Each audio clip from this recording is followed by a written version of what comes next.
नमस्कार करै छी अपने सबके मिथिला संस्कार पर स्वागत करै छी। एकटा घर भरी के गीत दै छी। जखन दुरांगमन होबऽ लगे तऽ घर भराइया नहीं, सब जाइत में घर भराइया। धान लऽ कऽ, पान लऽ कऽ, सुपारी लऽ कऽ तऽ घर भराइया, तकर एकटा गीत दै छी से सुनू। घर भरू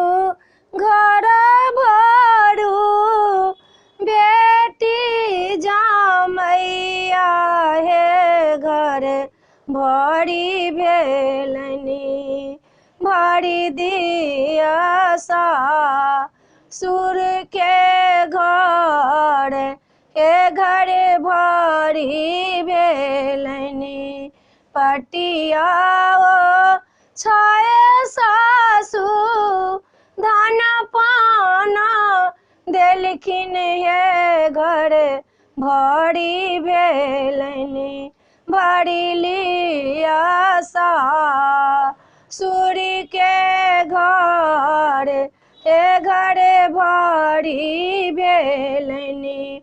दोनों इंजुरी में सासु लाल धाना देलखिन, हे घर भरी भेलनी भरी लिया सासुर के घर, हे घर भरी भेलनी।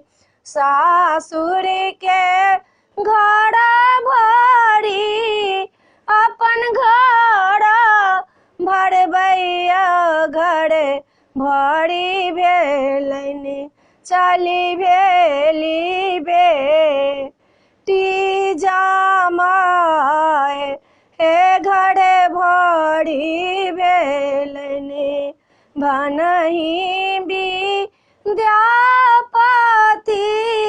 सुनु हे सुनैना, हे घर भरी भेलनी सभक बेटी सासुर जाए, हे घर भरी भेलनी सभक बेटी सासुर जाए, हे घर भरी भेलनी।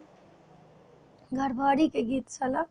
घर जे भराई अपना सबके दुरांगमन काल में, तकर ई गीत छला।